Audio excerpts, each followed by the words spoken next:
So don't have the exams to hand back today. I should have them on Thursday.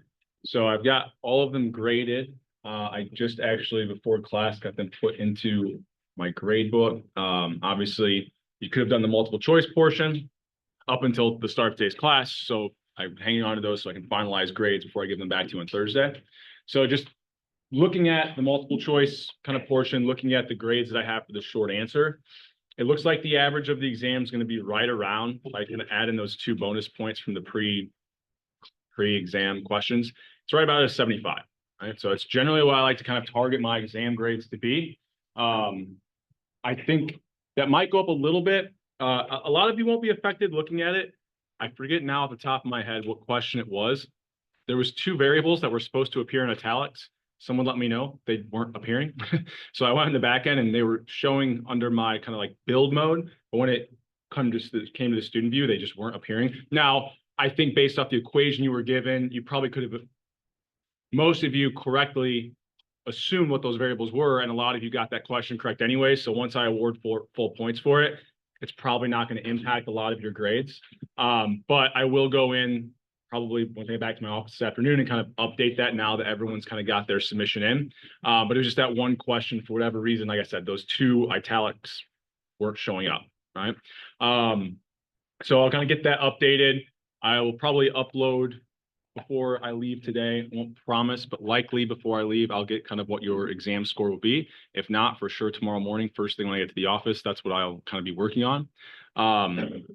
So right around where I like to see it. I will also be making available, and you'll see this pop up once again after I kind of review them a little bit more this afternoon. Tomorrow morning, I'll put up a post-exam kind of quiz that'll be worth, haven't decided yet. I want to look at kind of what the grades are, but anywhere between 2 and 4 points. Doesn't sound like much, but just a little bit of a shift, almost like a curve. I don't like to just give points away, but if you're doing something, I feel like that's worth something. So that's kind of helping me write these exams, kind of know where the pitfalls for you guys are. Also things that I can emphasize in terms of what you should be studying, kind of what people have found the most difficulty with. So it's not going to be a lot of questions, like 4 or 5 questions. For the most part, I think there's only one kind of open response one to that. So it shouldn't take you too long. I'll probably have that set to be due just the end of the day, Friday, before spring break. So we don't forget about it. And we kind of make sure we get it done before we kind of have a little break here next week. Kind of a weird, the way I would kind of wish spring break was a week earlier. I'm sure all of us do. But we kind of have a week of material this week, and then we'll kind of pick back up once we're back from spring break. So nothing will be due over spring break. In fact, I may put up the next problem set tomorrow as well. We'll have not covered hardly any of it, but after these 2 classes, if you wanted to get an early start before spring break on the stuff that we've talked about this week, it'll be available to you so you can kind of start that first, like third or first half of that assignment. Okay. So that's kind of where we're at in terms of all the logistics of the class. You should have seen your homework 2 grade pop up. My GA is done with grading those, likely start in the 3rd one here soon. I've got all the materials to him. So, you know, I'm guessing he's going to probably do that over spring break. He's life of a grad student. You don't get much of a break. He'll probably be working quite a bit. Okay. So, I think, so I mentioned the quiz on the multiple or the problem multiple choice. I'll mention one more thing about the exam. Are there any other questions logistically just about the class things coming up here before we jump into material here today? Yes. So do we have anything to do this week? No. Well, when I post that post-exam kind of quiz, that'll be due at the end of this week, Friday. And that's It'll just add points to your exam score. Yep. So when I post the exam scores, I'll likely update those over spring break after that's due, but you'll kind of see what it would be without those points added in. And then if you decide to do that, which you should all decide to do that, it's free points. Well, I shouldn't say free. Essentially, if you get on and do it, you're going to get full points on it. I'll get those added in after that due date is passed. and how many questions? It's just like 4 or 5, and it's not like right or wrong answers. This is just, it's kind of like it's like the pre-exam one. Yeah, so it's just a way for me to kind of, like I said, it's got some questions about what you studied, what you found most difficult, things like that. Kind of helps me for the final, give you guys, kind of see where you specifically as a class are at with things and what you found most helpful, most difficult. Okay. Any other questions? Yeah. So it is in the sense that we're just going to keep building on everything we've done. It's not in the sense that I'm not going to go back and probably give you some of like the more simple linear regression stuff. It's just going to be everything we've covered since this last exam. Yep. What you'll see even today, we're using what we've already talked about. Any other questions? Okay. Decent turnout for how nice it is today. Said being before spring break. Oh, the other thing I was going to mention. I also am going to go out on a limb, and I haven't gotten to run these correlations or anything. The exam was very bimodal. So do we remember what that means?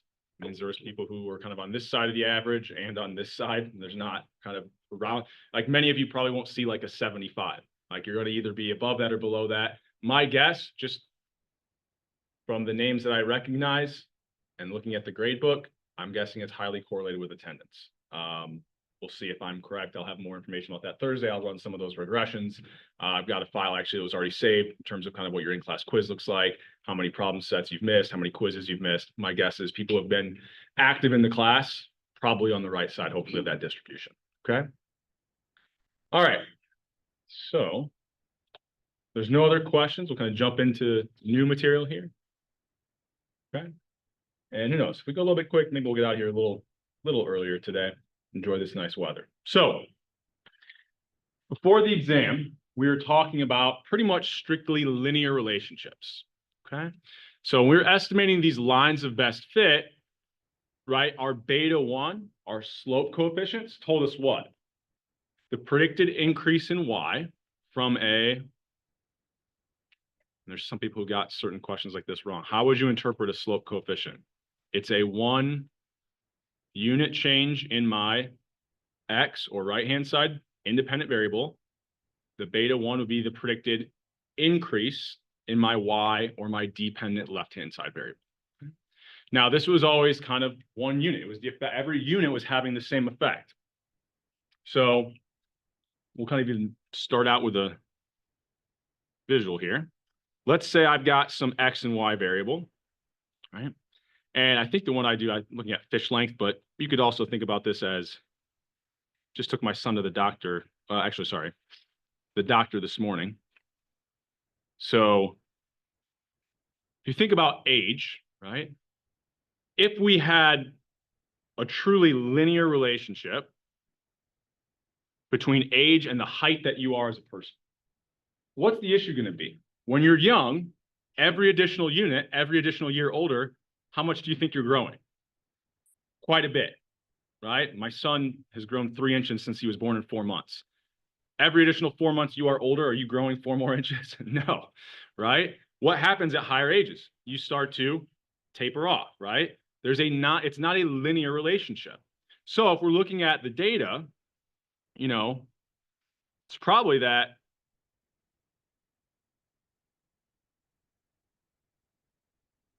the relationship between age and height likely looks something like this, right? Where we have this nonlinear relationship. So if we're trying to use this, right, what would the line of best fit be if I didn't force it to just be linear? What would we call that? Quadratic, or a squared kind of relationship, the way I drew it here. So when we were running a simple linear regression before, we had our intercept, right? That's still going to kind of have the same interpretation. Doesn't matter if we're looking at this red line or our kind of linear line. It's the expected y value when x is equal to 0, right? So we're going to go back, kind of not add as many additional control variables starting out. So we're going back to just thinking about the relationship between one x variable and our y variables. So before, we would have something like this, right? However, when I come up with this estimate, what did we say should be true about my expected errors given these different values for x? Remember, if I had like a linear relationship and I had a scatter plot, it should be that the expected error is equal to what? So actual minus predicted. But if we have this simple linear regression where we're minimizing the sum of the squared errors, yeah, it should. The whole point of the line of best fit was that it was like splitting our scatter plot data. The expected value of our error at every x value should have been 0. Now, the problem is here, what's the expected error almost at every point?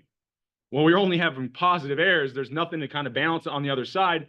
we're not going to have that hold true, right? So if we kind of force this to be a linear relationship and try to come up with predictions for y this way, we're going to be way off, right? We're not going to actually have an expected value for errors of 0. So what are we going to do? I'm going to add in a different variable, but it's not going to be a completely separate variable. In fact, I can graph it on the same graph because I'm just going to include whatever my x variable is squared. Okay. Now, in a weird way, if I omit this, and in fact, the relationship is quadratic, what could you maybe say exists if I run the simple linear regression? If I think that the relationship is quadratic between age and height, if I omit age squared, I've got an omitted.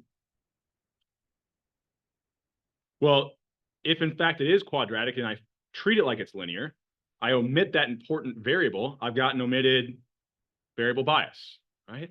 The estimate I see isn't going to be correct because the actual relationship is quadratic and I didn't include the quadratic term. So in a weird way, not including a quadratic term when the relationship is in fact not linear, it's really like almost like a simple omitted variable bias that we've been talking about. Now it gets kind of weird because we'd be talking about like what's the effect of the squared term and the covariance of the squared term with the linear term. We won't kind of dive into that, but that's really what's going on.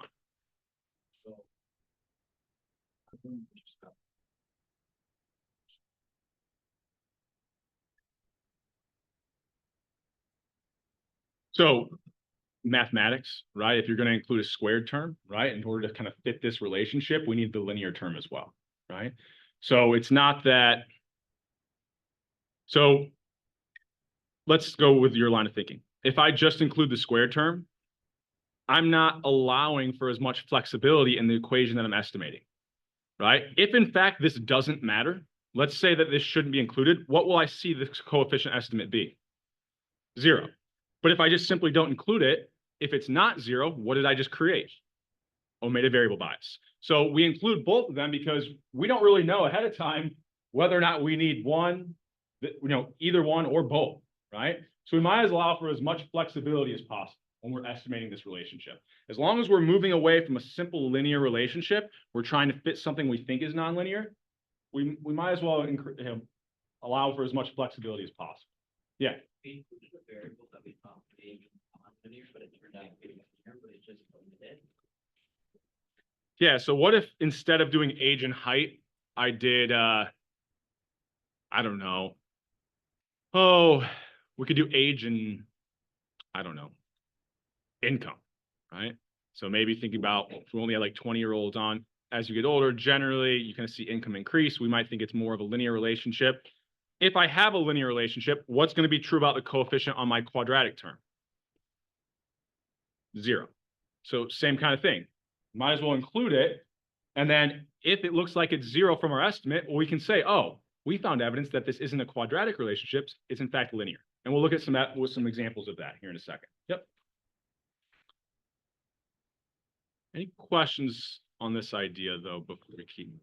And we'll progress to like cubic relationships, but for now, we'll kind of just keep it at this square term. Okay?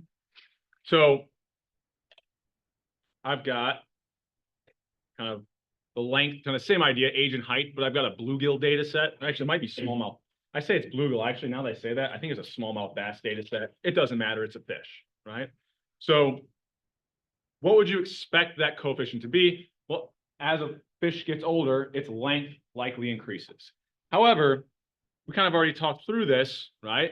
If I force this to be linear, just like humans, fish probably grow more in the earlier parts of their lives than the later parts, right? So it's likely not a linear relationship. So I run this and it looks like, oh, yeah, for every year older, this fish will grow 44, I think it was centimeters or millimeters or something, right?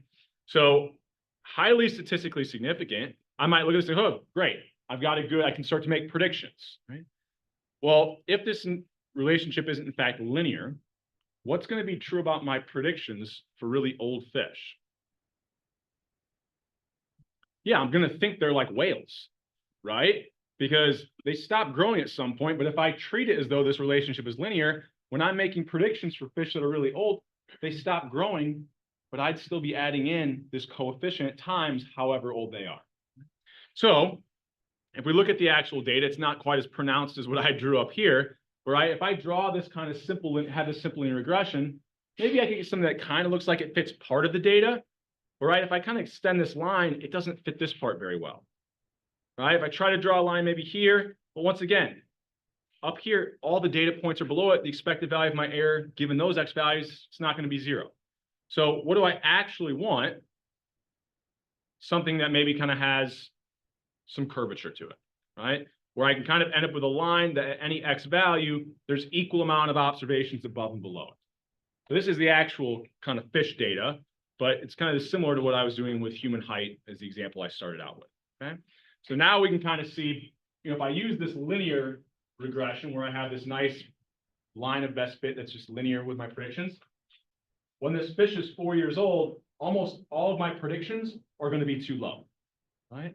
Now, if I allow there to be some curvature to this line, notice now some of my predictions are too high and about equal amount of them are too low. So I've now kind of get this expected value of my error term being equal to 0 again. Let's get this thing out of the way. Okay. So, all right, kind of already talked through this. What can we do? We can include this square term, okay? So if I just have like in general terms, not like age and length or age and height as my example, right?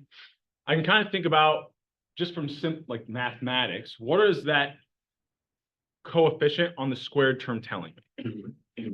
So if I have kind of a positive value on the linear term, that's telling me that X goes up, Y tends to go up as well.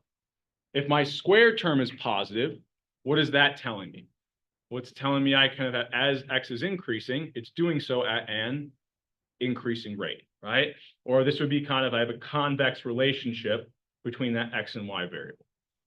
So when that second coefficient, the coefficient on the square term is positive, I've got a convex relationship. For most of what we're thinking about, that means that as X is going up, right, it's increasing, but at an increasing rate. So we can maybe think about what's something in economics that if we were estimating this line, so let's say I've got quantity and prices. In your Econ 101, you have supply as a straight line. What does it actually look like? Something like this, right? So if I'm thinking about trying to predict prices based on quantity supplied here, oops, that's not 2. What would the squared terms coefficient be? Well, it's likely that my marginal costs are increasing at an increasing rate. It's likely I'm going to see a positive term on that squared term, or a positive coefficient on that squared term. Is this any questions on this idea? Okay. Now, if we go back to my age and height example, here it looks like as someone's getting older, their height is increasing, but at a what rate? Decreasing rate, right? That slope is getting flatter. So what would the slope of my squared term be? Negative, right? I've got this kind of concave relationship. So we can pick up either one, just going to change the sign of that quadratic term's coefficient, right? Either a convex or a concave relationship. Depending on the example, it might be increasing at a decreasing rate, decreasing at an increasing rate, right? Just depends on what 2 variables we're looking at. Okay. So, right, that was kind of our second example. We have a negative coefficient on the square term. We kind of have this concave relationship. Okay. Excuse me. So, we think that with fish like humans, we think age and length, it's likely a positive relationship. What would you expect, though, the squared term to be?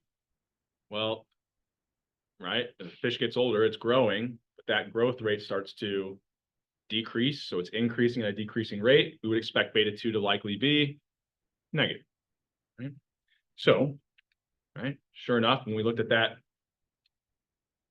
going back here, oh yeah, sure enough, it's not as pronounced as my one that I drew, but it looks like got a little bit of a concave relationship here.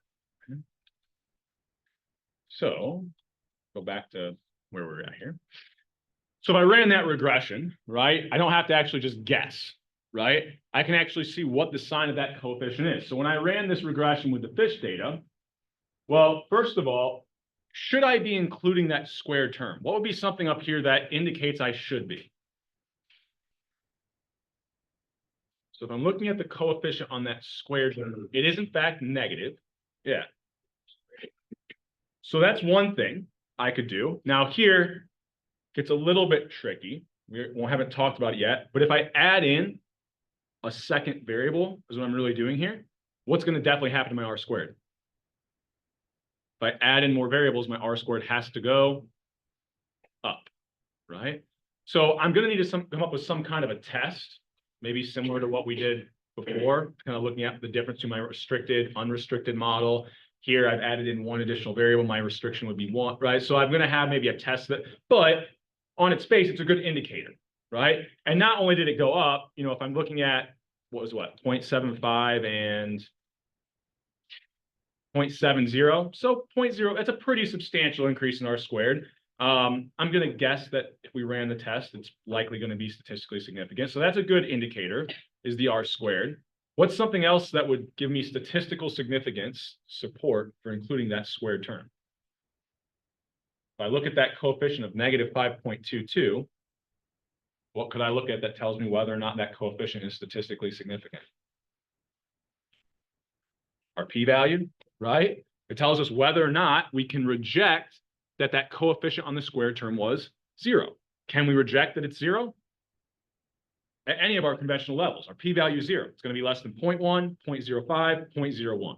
So saw some people mess this up on the, I mean, I think I told some of you and one-on-one, like tattoo this on yourself. Like you only reject if the p-value is less than these alphas. Our alphas that we're always using, our benchmarks are 0.1, 0.05, 0.1, 0.05, 0.01. So here, we're less than every alpha that we would ever look at. So we could say this squared term is statistically significant at our 90, 95, and 99% level. You could also have looked at the 95% confidence interval here. Now, we can't make statements about every level of confidence, but at least at the 95% confidence level, why could I use this confidence interval to suggest I should be including the squared term? Because what? 0 isn't included in my interval, okay? So once again, to the question earlier, we're reusing a lot of the same things that we've been talking about. It's just in the context of now a nonlinear relationship. So we're still using a lot of the same statistics. It's just now we're using it to check whether or not we should have been including this squared term or treating it as a nonlinear relationship. All right. Any other questions on this? So the R squared is a good one to look at, and then the statistical significance of that coefficient, right, on that squared term, okay? So maybe what are some other, I don't know, nonlinear relationships we can kind of think about here? So I think the most relevant one that's pretty close. If you think about like your exam performance, as you study, that first hour you study, how much is it going to increase your performance on the exam? Quite a bit. By the time you get to the 50th hour, I don't suggest that you ever study for anything that many hours, because in theory, I mean, in practice, what do you think is true? As I study more, the effect of each hour is going to go down. So what would the sign of that squared term be? Negative. In fact, if I was thinking about X being how much time I studied, Y being my performance on an exam, I bet there's a point where what starts to happen as I study more, what's the effect of my exam score? It actually gets worse, right? I'm not sleeping, right? I'm not, you know, I've been looking at way too much material and confusing myself. So there's likely a point where that effect, in fact, could go from being positive to negative. And we'll talk about that a little bit later on. But for now, we're just thinking about picking up what that relationship looks like, concave or convex. So exam performance is a good one. So I think I had, you know, kind of, we could draw this out. I think for the sake of time, you know, we've looked at a lot of different nonlinear relationships. You can kind of imagine what this would look like. What's maybe another one I could think about here? So let's do.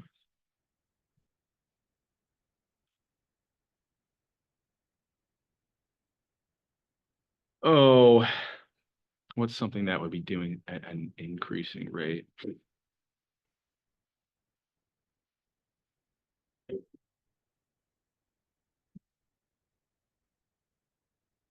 So you can kind of think about, and actually this wouldn't be amount, this might be length of time. Sorry. If I'm investing into anything, mutual funds, really, you could even think about something with like a simple interest rate, like a CD. As I invest more, a longer period of time, if I invest the same amount of money, so if I invest $100 today and I leave it in there for a year, my interest will be earned, will be whatever the interest rate was, whatever that annual interest rate was. What if I leave it in for the next 10 years? Well, that first year I'll earn some interest. Now, the second year I earn interest on my initial investment, but I also earn some on the interest gain in year one. And in year three, I gain interest on the original investment, but I also gain interest on whatever I was paid in year one and year two. So what's happening is I leave in an investment for a longer period of time. My total payoff, right, is going to be increasing, but at an increasing rate. So if I'm thinking about here as my Y variable being the total kind of payoff, and I'm thinking about here, length of time invested, and I include a squared term, what should this squared term likely be? Well, if this is increasing at an increasing rate, that coefficient on my squared term will likely be positive. So we could, have to always just, a lot of the relationships you can probably think about are going to be concave, but we can have convex relationships as well. All right, so just trying to think about different examples here. Okay. Any other questions? So hopefully as economists, the idea of like compounding interest, this should be something, hopefully you've heard it in one of your other classes at some point, right? Yeah. With these, like, you're talking about quadratic functions, Mhm. they're not gonna go back down, like, that's correct. Yeah, we'll jump the gun a little bit. We'll end up talking about it. I was kind of thinking more on Thursday's class, but since we're here, we might as well. What could I also do? Because you can have like a graph like use more age, it would kind of look like. So what would I do? Not just include a square term, but include a cube term. Now, what tells me whether or not it looks like it's not just quadratic, but it's cubic? Well, I could look at the R squared of my new regression. I could also look at the p-value associated with the coefficient on my cube term. I could even compare this, maybe just jumping the gun a little bit, but kind of rehash things we've already talked about. What's something I could do if I wanted to compare, is this cubic relationship, does it look like it's statistically significant compared to just my linear relationship? So how many more variables do I have when estimating it as a cubic relationship? 2. So I can't just look at the coefficient, the statistical significance of one or each of these coefficients. What could I do? Look at the statistical significance of them jointly, right? We talked about doing joint significance tests. I can do a joint significance test for both the squared and the cube term. In fact, what could I also do a joint significance test for? Squared, cubed, and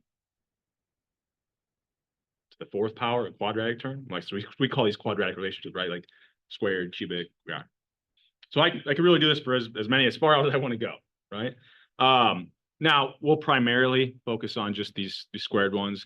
I'll introduce the idea of a cubic because we can do joint hypothesis testing, but yeah, you could pick up a relationship like that as well. Yep. All right. So where are we at in time? 45. All right.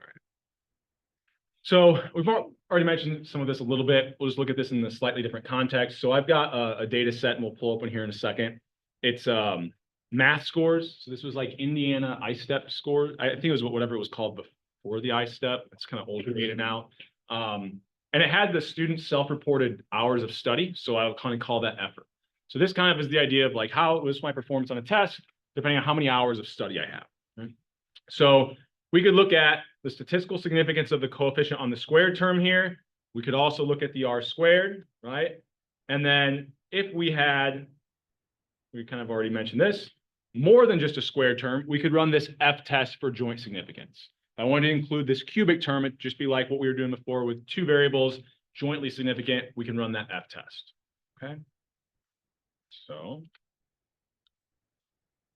I think I've got some of the output here just in summary, but I think we'll pull open that do file that should be down here. So I've got a bunch of different data sets. We likely won't use all these this week, probably bleed over into after spring break.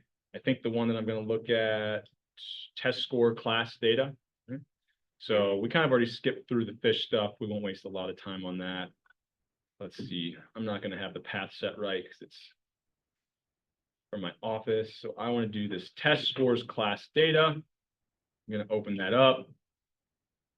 I'm going to copy my file path here real quick. So when I save this for future classes, we'll be working in the correct folder.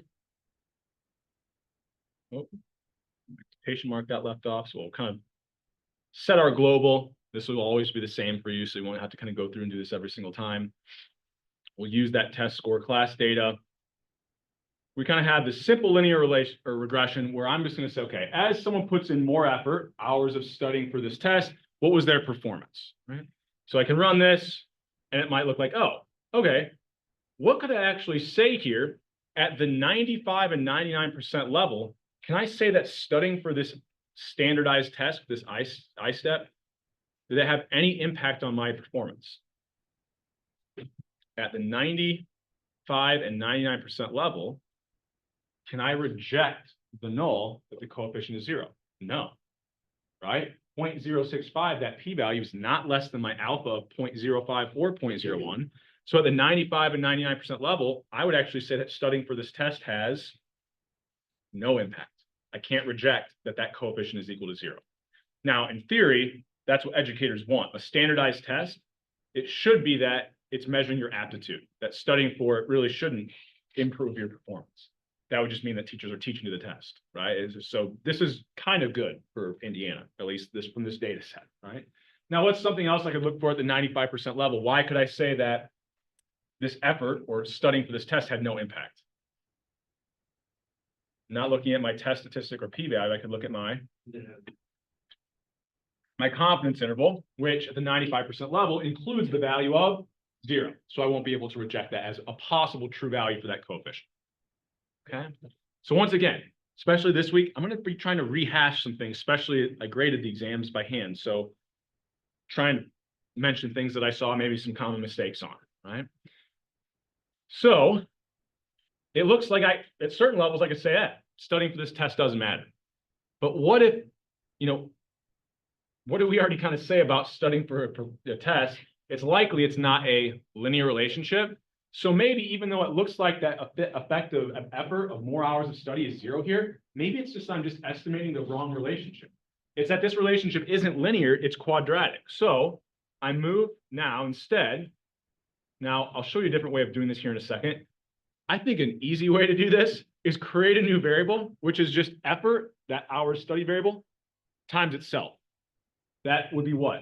Effort squared. Right? So I'm going to call this effort SQ. If you wanted to, you could spell it out, but just take that effort variable, whatever variable you want to include a quadratic of, multiply it by itself, create that new variable. Now I'm going to run a regression, trying to predict that math performance on that test with effort and effort squared. Okay. Also, I talked with some people leading into the exam. I might give a pointer at this point. If you're trying to follow along as we go through these do files in class, it's useful to follow along. It's not as important that you're running every single line of code perfectly. Like if you get hung up, don't get too worried. I would almost like take notes, maybe open this do file and add comments in as I'm going through it, because I know that given enough time, you can select the line of code that I've already given you and hit the execute button, right? So it's good to follow along, but I think as I'm working through it, something that might be beneficial is not just like, oh, I'm following along, I'm executing every line like he is. Add in what we're doing with that line, right? So right here, I might, even though I give you my own comments, whatever makes sense to you here, created a new variable, which was the squared term, right? or multiplied the variable by itself to get the squared. Whatever you want to kind of remember as we're kind of progressing through this.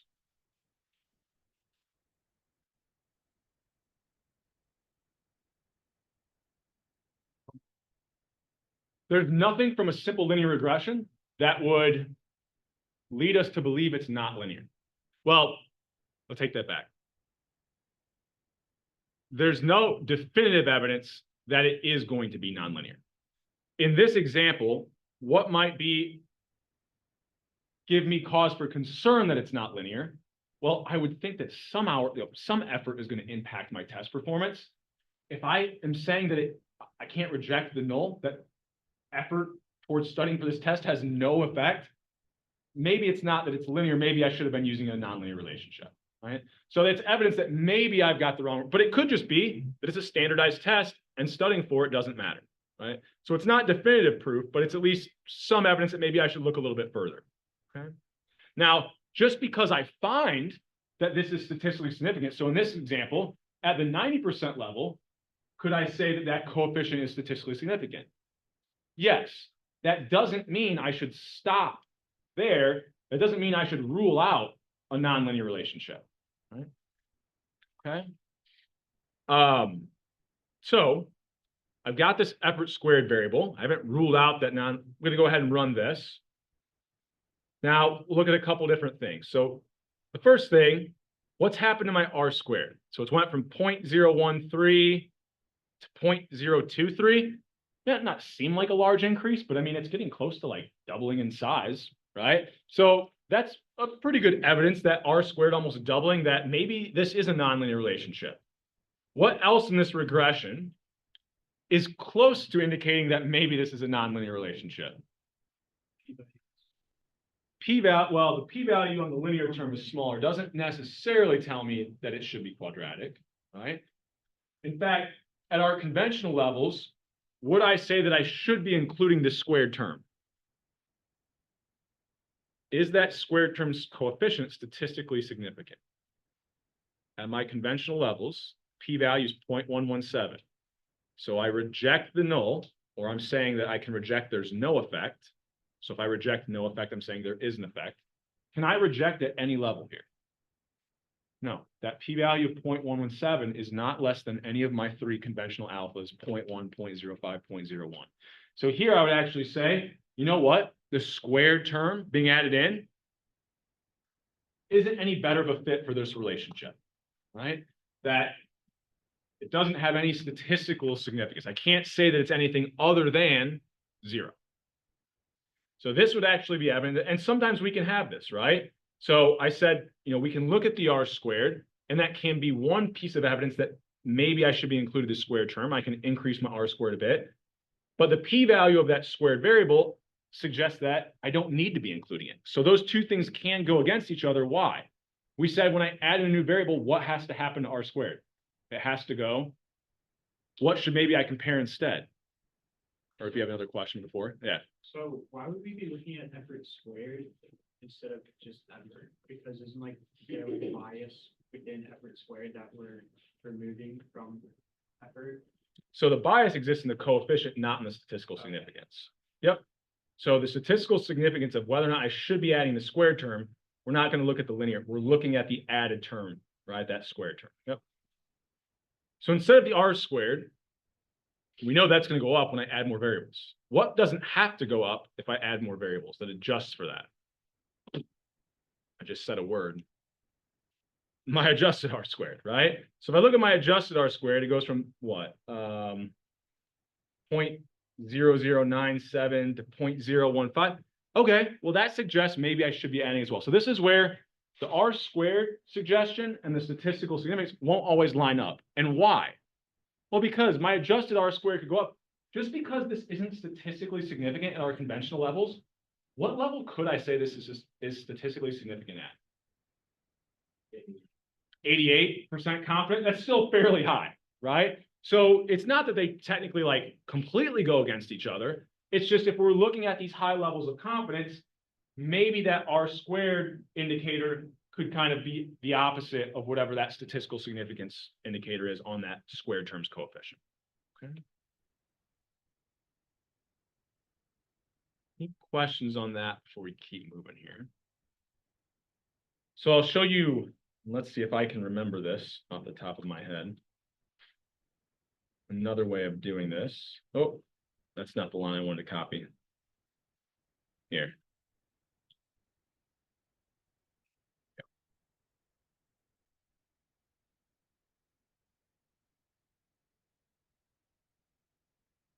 So I think I'm going to get an error here, but I'm going to use this to prove a point. So if instead of creating a new variable, I use that effort variable and I use this double hashtag, okay, I'm getting an error, right?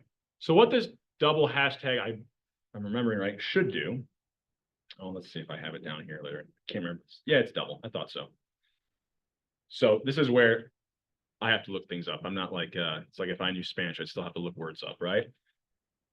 So this is going to take the effort variable, multiply it by itself, but add in both of those variables into my regression, just the linear and the quadratic or the squared term. Shouldn't say quadratic, squared term. However, if I've got a continuous variable, which that's kind of what we've been thinking about all of this class, like age, right? This is like not categorical or it's not a dummy variable. I need to indicate to Stata this is a continuous variable. So if I use c.effort, it says take this continuous variable, multiply it by itself, and include the squared term and the linear term in my regression. So I'm going to run both of these. And what we'll see is hopefully I get the exact same coefficients, the exact same test statistics, p-values. It's running the same regression. I just didn't have to create an additional variable. It like created it for me behind the scenes and then included it into my regression. So it's just different ways of doing the same thing. I even personally, I know it's not good practice. I like to create the squared variables just because I like to maybe look at them later on or use it. I can see it in the name that it's the squared variable. It's easier for me to look at that regression output. Also, you'll notice this is also very finicky, but I don't like to take up a lot of screen space. If I use this double hashtag method, it puts like these big spaces in there. It's all personal preference. It's doing the exact same thing, right? But just another method of kind of getting that kind of squared term into your regression. Okay, so you can do it either way here. Right? Let me think if there's anything else I wanted to bring up here. I think that should be good. Now, maybe I look at this and I'm like, okay, maybe that squared term wasn't statistically significant, but what if I added kind of in a cubic term, right? Or took this variable to the third power. So once again, I can create this variable myself, right? This is where I accidentally copy and pasted the wrong line. I could then add in the linear, the squared, and the cube term, right? Now, this is where you can do the joint significance test. If you use that hashtag method, it gets a little bit trickier of like what the variables are called. So that's also why I show you how to do it this way, where you're just creating your own variable. So I now have that squared variable. I'm going to create effort cubed, which is just effort times effort times effort. Okay. I'm then going to run a regression where I include effort, its squared term, and its cubed term, right? So when I run this regression, whoa. So on its face, does this look like I should be estimating this relationship as a cubic relationship? I mean, my p-values on every one of my terms for effort are now insanely high, right? So I can't say that they're different than 0 at even the 50% levels, right? So it's likely this is not going to be a cubic relationship, right? Now notice what happened to my R squared. I was adding more variables, so it still went up, right? Now my adjusted R squared, if I compare it to the squared model, I believe is a little bit, just a little bit higher still. So this is where it's not perfect indicator to kind of, oh no, it's a little bit lower. Actually, that makes more sense, right? It's a little bit lower. So it's not a perfect way to kind of look at the R squared. We probably want to focus a little bit more on the statistical significance. But also I can say, did adding these in have joint statistical significance? So in this case, we probably already know the answer. Probably no, right? Because each one individually doesn't have statistical significance. It's likely they're not going to have joint statistical significance. But if we had a different example, we can still run that test, right? So I'm going to run this test to see, okay, compared to just the linear model where I just had effort, is adding in the squared and the cubed terms simultaneously, does that provide me with some additional explanation of that r squared? So what is it doing behind the scenes? It's taking that f stat equation, r squared unrestricted minus the r squared restricted, divided by the number of restrictions, all of that stuff.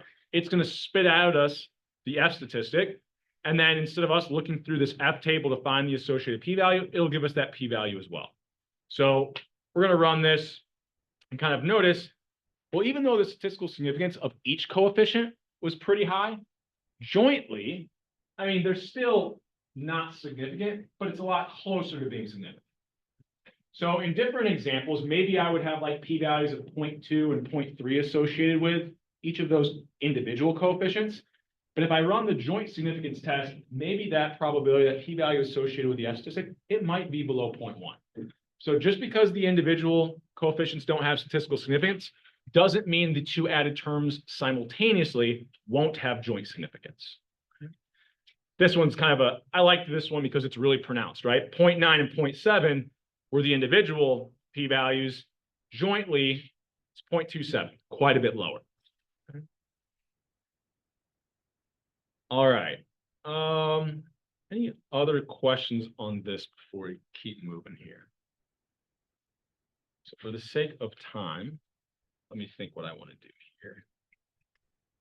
How far down are we? I've got another example.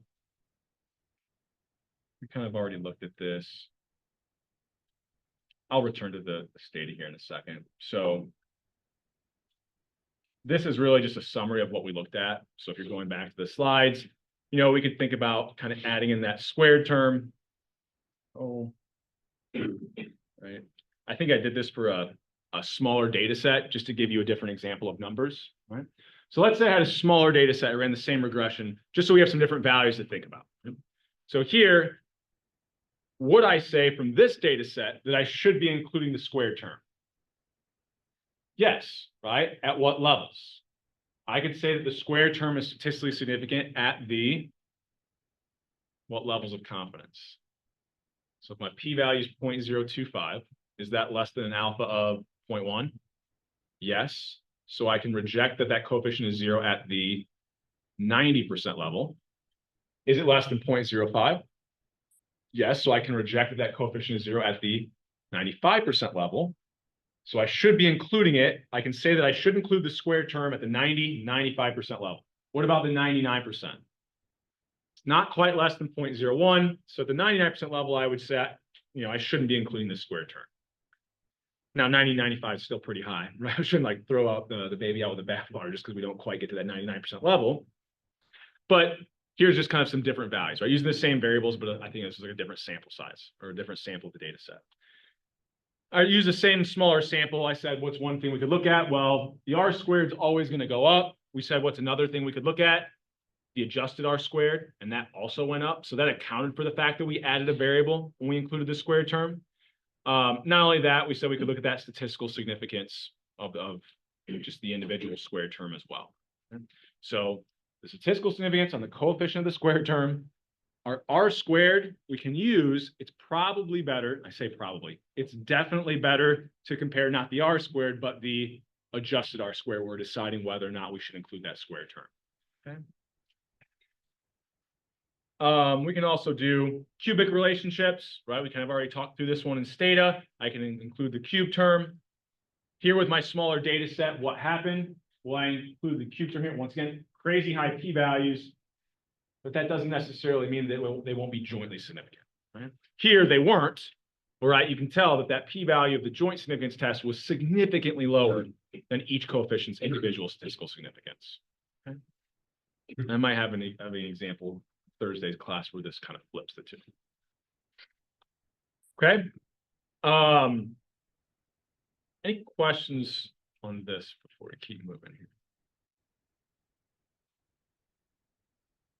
So I already brought this up earlier, but another way of thinking about whether or not we include these squared terms is if in fact it should be included, we're creating omitted variable bias. So I want to be careful here because I think some people had some confusion on the exam. I just want to be able to compare these two for a second as I talk through this. this regression that left out the cube term would have an omitted variable bias. So what statistic is that impacting in my original linear regression? The omitted variable bias is baked into my slope coefficient. Remember, the bias is the effect of whatever variable I left out times the covariance of the included and omitted variable over the variance of the included variable. Right? That's how we could put a sign to it. We could actually calculate the value if we were given some of those statistics. So by leaving out that square term, I will definitely impact the coefficient on my linear term. Now, what's not necessarily impacted in either direction, it will impact it, but we don't know which direction, or at least based off of what we've talked about, or the scope of this class, is the statistical significance of that linear term. We don't know if it's going to become more or less statistically significant once we include that omitted variable. It may become more statistically significant, may become less. We aren't diving into that issue as to what it would be doing. We're just focusing on the omitted variable bias. The bias is caused in the coefficient of that variable that we included when we omitted the important variable, which was the squared term.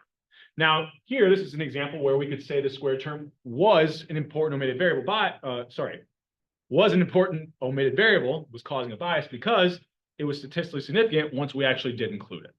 Right? Now, if we didn't have it in our data set, we couldn't include it, but here we did, so we can kind of observe that. So another way of thinking about these squared terms, it's basically just you're creating omitted variable bias if you treat this like a linear relationship, when in fact it should be nonlinear. Okay? So just to kind of give an additional example, I think I have this data set in the do file as well, but I had some old COVID data. This is back or I just saw something today. Was it today or yesterday? Was like the 5-year anniversary of something COVID, some kind of COVID shutdowns. I don't know. I try to forget though at that time. But let's say I was trying to estimate the number of cases of COVID based off population. First of all, what should the sign of beta 1 be here? If I have one more person, and I think this was county level data, there's one more person in my county, do I think the number of COVID cases are going to go up or down? If there's more people, do you think there's going to be more COVID cases? Yeah, right? Now, not only that, if I have if I go from, I don't know, 100 to 101 people, so, I grew up in a town, I think the population was 1,000. If we add one more person to that town, everybody lives, some people live in town, but most people are living a country mile away from everyone. So if you add one more person to that town, what's going to happen to the number of the spread of COVID? Not much. But what if I start adding people to cities that are already large? Now they're interacting with even more people. So it might be that as I add in more people to these count, maybe the number of COVID cases, in fact, it doesn't just increase, it's increasing at an increasing rate. Because when I have one more person in New York, they're interacting with way more people every day than that one person in a town of 1,000. So the spread of COVID would likely be higher when I'm adding one more person to a high population county. So if I included the squared term, my initial inclination would be, this is probably going to be increasing at an increasing rate, making that squared term's coefficient. So if it's increasing at an increasing rate, if it increases, that would be a positive value. Increasing rate, that is a positive value. That's one non-technical way to remember it, right? That's how I kind of always think about these relationships. If it's increasing at an increasing rate, positive on the linear and squared term. If it was increasing at a decreasing rate, positive on the linear term, but negative on the squared term. So I ran this regression. Sure enough, what's the sign on that squared term? So this is where I use the kind of, where I didn't create a new variable. I use that kind of double hashtag method. So this also kind of goes to show why I like to create a new variable, because it would be a lot easier if this just said population squared, right? But you can do it this way, right? It's a continuous variable. You multiply it by itself. It is population squared. It just it's not as easy to read, right? Also, if I was doing this and presenting these results to non-econ people or people not familiar with state at all, I probably want to have population squared here. They'd have no idea they might have not any idea what this syntax means, right? So this is why I kind of said best practice is probably to create that new variable, but you can do it either way, and especially on the problem sets, I'll kind of give you credit for either way. So here, what would be an indicator? We don't have the original regression with just population, so I can't really look at the R squared.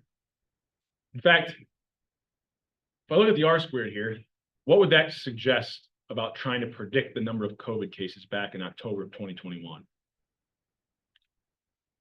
What really matters? Well, what's the only variable I'm including in my predictions here? How much of the variation is it explaining? An R squared of 0.95 is 95% of the variation. Population is the main thing that matters, right?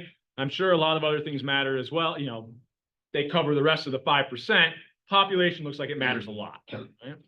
Now, when I included the squared term, why would I say that I should include it based off these results? At all of my benchmark levels, what's true about that squared term, population times population? Its coefficient is what? My p-value 0.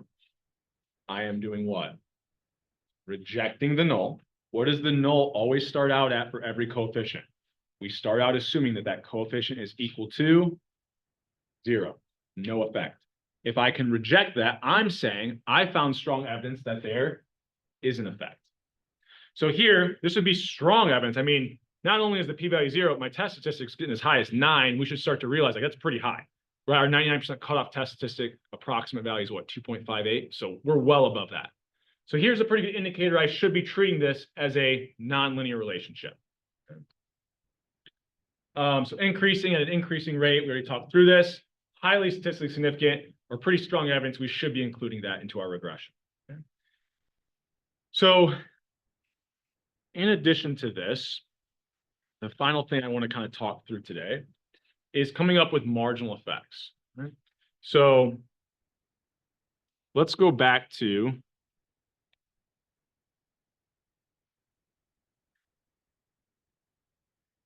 COVID cases. We'll think about population and population squared. If you want to write out the word population, you can. I'm just kind of shorthanding it here. When I think about just a simple linear regression, how did we interpret beta 1? It was the effect of a 1 unit increase in X, predicted change it would have on my Y variable. Right? So I would think about beta 1 here is what we would call the marginal effect of that X variable, or in this case, population, right? So that was if I just ran that simple linear regression. As soon as I include the squared term, right? So if I have a squared term in my model, right? What is the marginal effect of X, or in this case, population going to be? Well, if population goes up by 1, it would still have that beta 1 impact, but it would also go up by 1 over here. Well, how much is that going to increase Y? Well, here's where we need to think about what is when I'm doing marginal changes. So if I have like an output function, so I'm doing this in like basic econ right now. So like if I'm thinking about oh, what do I want here? So here's like my output from a different number of workers. If I want to know those workers' marginal output or their marginal product of labor, what tells me that? The slope of my output function, right? So I can kind of see, oh, the marginal productivity of labor here, the slope is decreasing, right? Well, how do I find the slope? If I want to find a marginal anything, it's basically a derivative. Right? So when I want the marginal effect of X or population, all I'm doing is taking a derivative of that linear regression function I have for Y in respect to X, right? So in this case, it would be a derivative of COVID cases in respect to population. So if I do that, when I take a derivative of this in respect to population, what happens? Might be a while since you take a math, but what happens to a constant? goes away, right? What about this? Oh, I would just have beta 1. Or once we run the regression, whatever the predicted value for beta 1 is. What do I also have? When I take a derivative in respect to the squared term, it becomes what? 2 times the coefficient on the squared terms times that population. Right? So notice the marginal effect of my variable depends on the level of X. This is the idea that as I add one more person to a town of 1,000, that effect is going to be significantly smaller than the marginal effect of adding one more person to New York City. So if I'm thinking about just kind of in general, if I'm wanting to find my marginal effect of X, it's always going to be kind of beta 1 plus 2 times beta 2 times whatever that X variable is that we have. We just have it written out here in the context of the example that we were using. So my marginal effect, right? If I've got 2 positive values, as X increases, the effect of a 1 unit increase will get larger and larger and larger.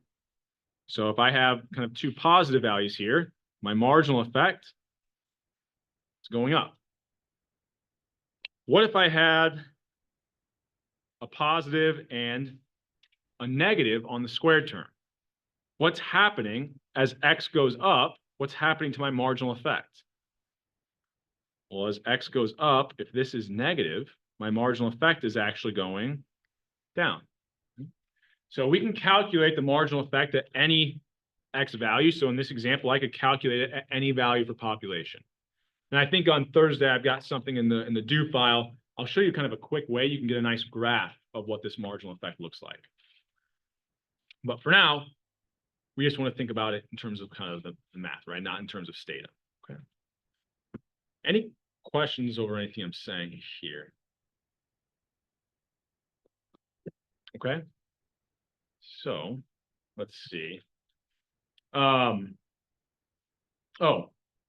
So, here's my marginal effect equation. And also I didn't do this yet, but you can add in control variables as well. So that's the kind of final thing I want to show you before we get out of class here today. So I've got this idea of the marginal effect.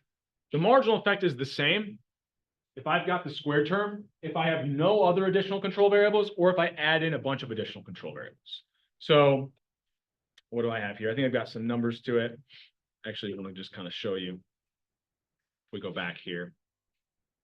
So, well, we were running those variables earlier with effort. So I can run the effort and the effort squared model. So that was my kind of quadratic. Well, if I've got other variables that matter, so here in this example, when I'm trying to predict these math scores, the amount of effort or studying someone was putting in, what % of the variation in that math score am I explaining? Approximately. So the proportion of the variation y I can explain with my X variables is my R squared.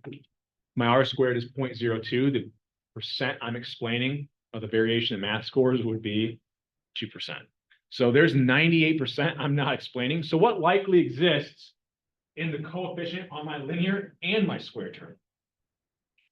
There's 98% of that I can't explain. What are there likely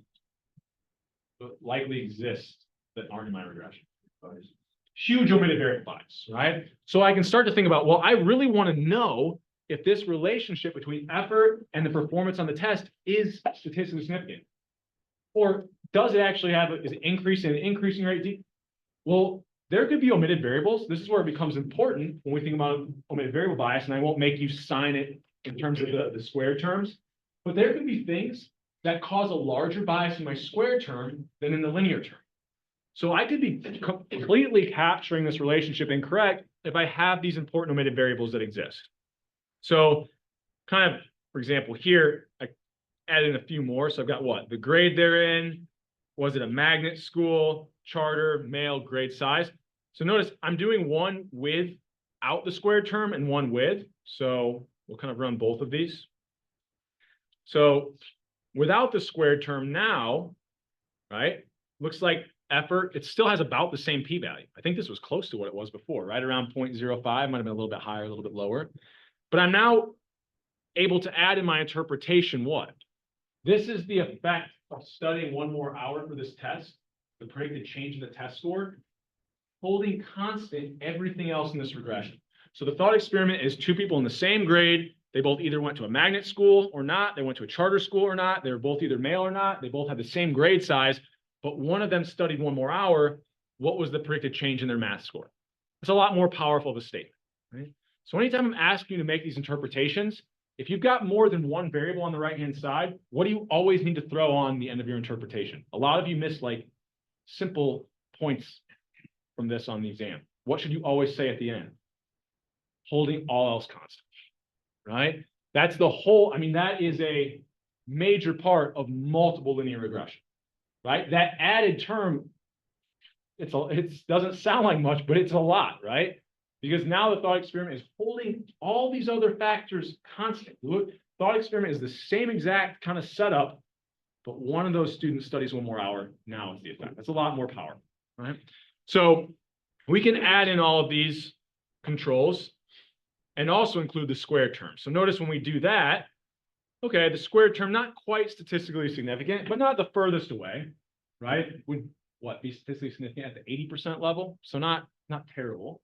But I just want to kind of make the point, we can investigate whether or not this relationship, we should include a squared term while also controlling for other factors as well.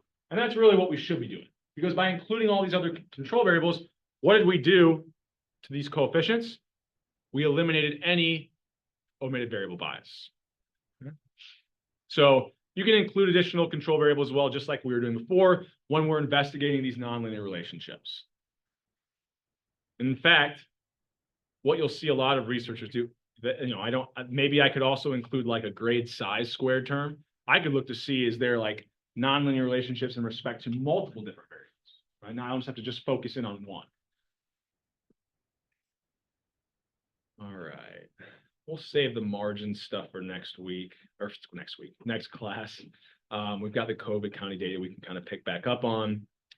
Let me think if there's anything else I want to do here. We'll kind of revisit marginal effects.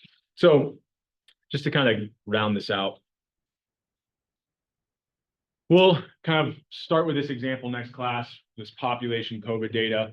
We'll run the actual regressions, look at the coefficients, and start to think about, I can use the coefficient values to then come up with what the actual marginal effect is at different population sizes, right? So here I had like a city of 80,000, city of 2 million.